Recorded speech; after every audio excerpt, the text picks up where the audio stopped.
तो मैनपुरी की महाभारत जीतने के लिए नेताजी सबसे अहम हो गए हैं। एक तरफ है नेताजी की बहू, तो दूसरी ओर बीजेपी के उम्मीदवार रघुराज सिंह शाक्य, खुद को नेताजी का शिष्य से सिपाही को उन लोगों ने तो अपमान जितना हो सकता करने का काम किया। वो तो जड़ हमारी खोदने का काम कर रहे थे, लेकिन भारतीय जनता पार्टी ने हम लोगों को सम्मान देने का काम किया, हमारे जैसे किसान के बेटे को सम्मान देने का काम किया। ये लड़ाई मैनपुरी की जनता लड़ने का काम करेगी। मैनपुरी जनता के रघुराज शाक्य नहीं जीतेंगे, मैनपुरी की जनता जीतने का काम करेगी। परिवर्तन रघुराज शाक्य नहीं करेंगे, मैनपुरी की जनता करने का काम करेगी।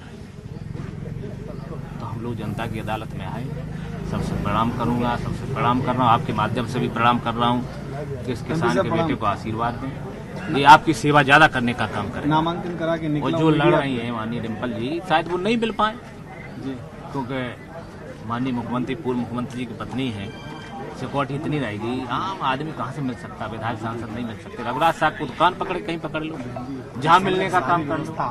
वो यही चाहता है, जनप्रतिनिधि तो होता है, वो सेवक होता है जनता का, वो जनता का कर्जदार होता है। जनता वोट देने का काम कर दिया करती है, तो हम लोग कर्जदार होते जनता का। रघुराज शाक्य ने मैनपुरी की जंग में किसान कार्ड भी खेल दिया है। रघुराज शाक्य खुद को किसान पुत्र बता रहे हैं और उनका कहना है उनके दरवाजे सभी के लिए खुले हैं।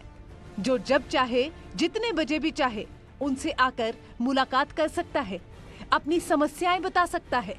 लेकिन ये राजघराने वाली राजनीति में संभव नहीं है। एक किसान का छोटा बेटा लड़ रहा है, एक वो लोग जिनसे आप मिल नहीं पाएंगे जी। तो किसान के बेटे को आशीर्वाद दो, जो आपके 24 घंटे आपके देरी पर खड़ा रहेगा। जरूरत पड़ेगी तो 12 बजे भी आपके बीच में रहेगा, और वहाँ तो लोग मिल नहीं पाएंगे सर। तो जनता, मैनपुरी की जनता बहुत समझदार जनता है सर।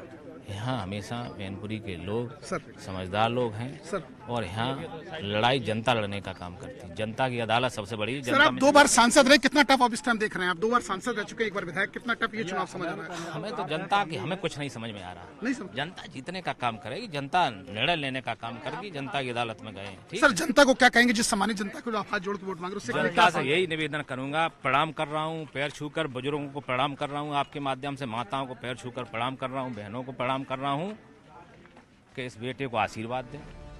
चाहे बीजेपी हो या समाजवादी पार्टी, जीत के लिए मैनपुरी में मुलायम का आशीर्वाद बेहद जरूरी है। यानी मुलायम सिंह के नाम पर वोट लेने की जंग छिड़ चुकी है। डिम्पल के नामांकन के बाद अखिलेश ने नेताजी को याद किया और कहा था नेताजी मैनपुरी की जनता से सबसे ज्यादा लगाव रखते थे। ये चुनाव मैनपुरी का उन परिस्थितियों में होने जा रहा है जब नेताजी हमारे बीच में नहीं है। नेताजी और इस क्षेत्र की जनता से सीधा सीधा लगाव रहा है। आज जब नेताजी बीच में नहीं है, मैं मैनपुरी की जनता से यही अपील करना चाहता हूं कि नेताजी के जो बताए हुए रास्ते पे हम सब चलेंगे।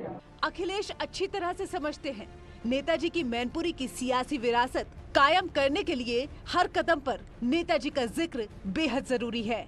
लिहाजा डिम्पल यादव ने ट्वीट किया, नेताजी को सादर नमन के साथ हम आज का नामांकन उनके सिद्धांतों और मूल्यों को समर्पित कर रहे हैं। नेताजी का आशीर्वाद हम सब के साथ हमेशा रहा है और हमेशा रहेगा।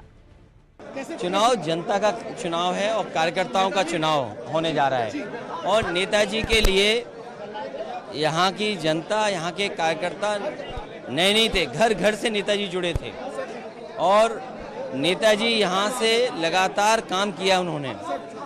इसलिए जनता का जहाँ नेताजी के प्रति और नेताजी के प्रति जो भावना है वो यही है कि सच्ची श्रद्धांजलि नेताजी के लिए यही होगी कि सबसे अच्छे वोटों से समाजवादी पार्टी जीते।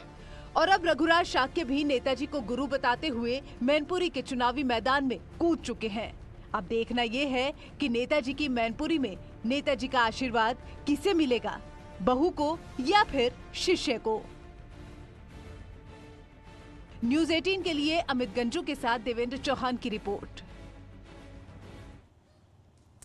तो जीत का आशीर्वाद तो किसी एक को ही मिलेगा। अब देखना ये बहुत जरूरी हो जाता है।